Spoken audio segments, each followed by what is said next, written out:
त्या प्रश्नाचा निकाल लावला नाही.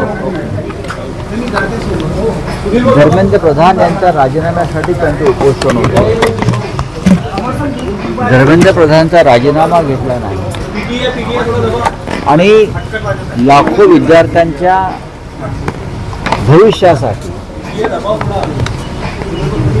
प्राणांची कुर्बानी देण्यास तयार असलेल्या सोनम वांगचुक यांना मध्यरात्री पोलिसांनी जोर जबरदस्तीनं उचलून इस्पितळात दाखल केलं.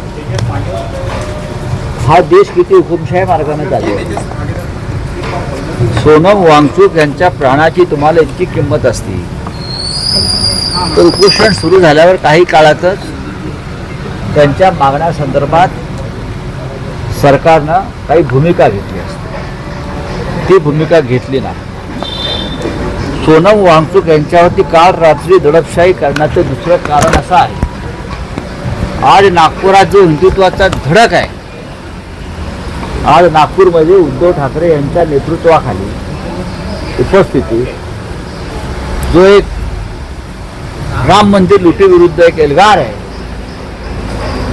त्या कार्यक्रमावरचं लक्ष वळवावं म्हणून सुद्धा सोनम वांगचुक यांना काल रात्रीच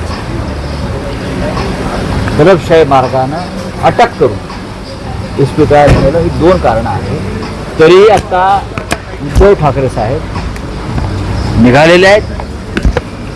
ते 12 वाजता नागपूरला पोहोचतील आणि 4 वाजता ते रामनगर राम मंदिर येथे रवाना होईल.